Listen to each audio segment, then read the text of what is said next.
Hi and welcome. In this tutorial, we're going to talk about cache, the cache feature that's provided by Hibernate. Earlier, I mentioned that Hibernate is much more than an ORM tool. Hibernate was started with the ORM problem in mind, and it was started as a solution for ORM. But as as features got added, there were a lot of other features that Hibernate implemented, and it became much more than an ORM tool. And one of the important features that Hibernate provides is caching. uh, there are multiple ways in which we can implement caching, and just like with anything else in Hibernate, it's configurable. But actually, what's happening is there is a level of cache that Hibernate provides for us by default without even doing anything, and that is called as the first level of cache, and that's implemented by the session object. So we've already seen that when you say you update an object that's in a persistent state, and you update it again, it does not actually result in two different update queries. It doesn't necessarily result in two different update queries. Hibernate intelligently detects what is the minimum number of queries that need to be run, and based on that it triggers the update query. So it's not just for the update, even for the select. Say I do a select once, and then there is no change as such, and then I do another select. I do a session.get. Then Hibernate knows that it already has the data in its cache. It does not trigger a select again. So this level of caching is already there, whether you configure it or not. Hibernate automatically provides this first level of cache. But then there is a second level of cache that we can implement as well. So why do we need the second level of cache? The second level of cache is needed because a session is not something that you would hold for a long period of time. As we've seen earlier, a session factory is something that's there for the entire life of the application, but a session is something that you want to open when you need to talk to the database and then close it as soon as you're done talking to the database. So whatever caching happens in the session will not be there for a long time. So if you're accessing a data that you had accessed in the earlier session, you would have to query the database if the session is already closed. So you would want another level of cache that goes beyond sessions. So we can implement the second level of cache, and that's what we're going to talk about in these tutorials. The second level of cache can be implemented in different ways. One is across different sessions in an application, so which addresses the problem of hey, I closed the session, now the cache is lost. So say you open sessions at different points in the application, what happens is that all those sessions will have individual caches, the first level caches, but then there is a second level of cache that applies across different sessions. So if it's not there in the first level of cache, you can it's likely that you'll find it in the second level of cache. Well, this is different sessions in a single application. You can have a cache across different applications if they're all using Hibernate and they're working on the same, the same set of data. You might feel the need to have a cache that goes across applications. So it's like different sessions in different applications. So this is again something that you can configure and Hibernate. And then the third thing is across clusters. So you have different applications deployed in different servers, and they are all talking to the same database, and they're interacting with the same data. You can have a Hibernate cache that supplies cache data for across all these applications. But however, you need to know that say you have you have another application that is not using Hibernate, that might result in problems because let's say for example you have saved some data in your cache. Now the other application which is not using Hibernate would not know that there is this data in the cache, and it might directly go talk to the database.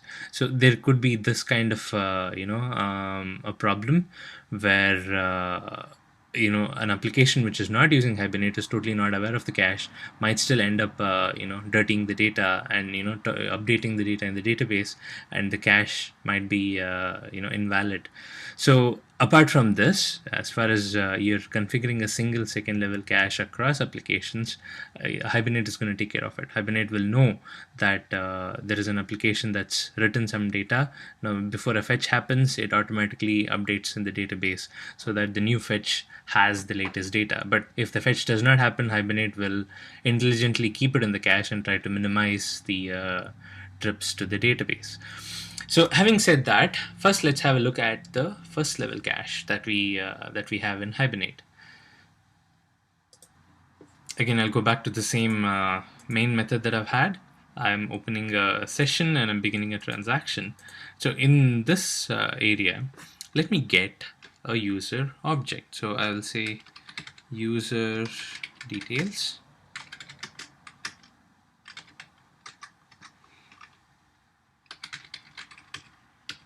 I'll use a session.get. The session.get, of course, takes two parameters. One is the class and one is the ID. So I'll say user details dot class, and I'll pass the ID as 1. So I'm getting the user object with the ID as 1. Of course, I'll have to cast this because this returns me an object.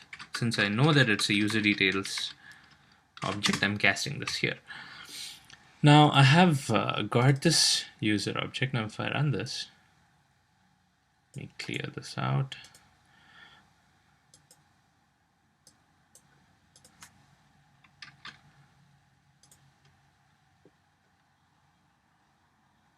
If I save and run this, you can see that there is a select query. So Hibernate is actually issuing a select query to fetch this user object.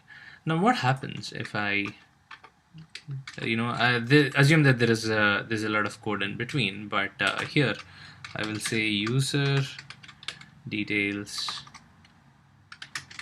user2 equals, I am getting the same user object here, but I'm casting it to a new to a new user details object. So what I'm saying here is that I'm getting this object once, okay, and then I'm getting the object not using this reference. I'm actually asking Hibernate to get from the database. I'm passing the same primary key. I'm saying, hey Hibernate, get me this object again. Now Hibernate knows that it's already got this object, so it doesn't really need to go to the database again. But let's see how many queries it runs this time. If I run this, there you go, it's still just one select. So the reason why it can get away with just one select is because Hibernate knows that between this statement and this statement, in between these two statements, there is no code that updates the user data. So what I mean by that is, okay, let's say for example I make this change here, user dot set username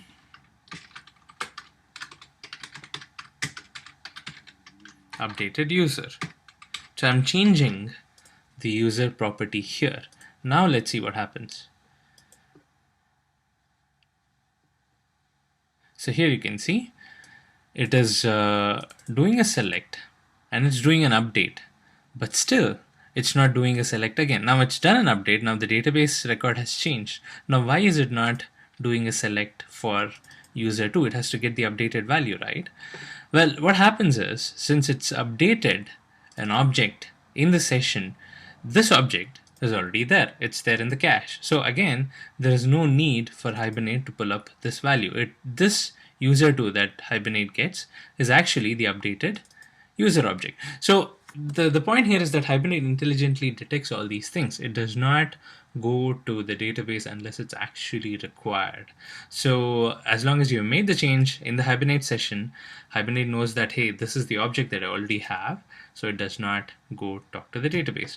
Now the things totally change when I'm opening a new session here.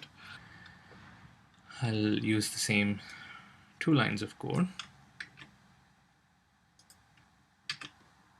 Okay, so I've closed this earlier session and I'm opening a new session. Let me call it differently also. Session 2 equals open session. Now I'll say session2.begin transaction. Now what I'll do is, by getting the user 2 object, instead of doing it in the earlier session, I'm going to do it in the new session. Okay, and after that I will close the session.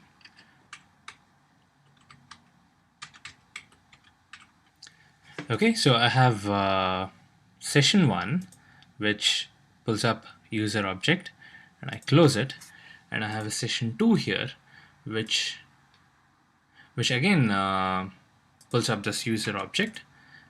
It's the same user object, and then it closes the session. Now let's save and run this. Let's see how many queries this results in. So here you can see there are 2 queries.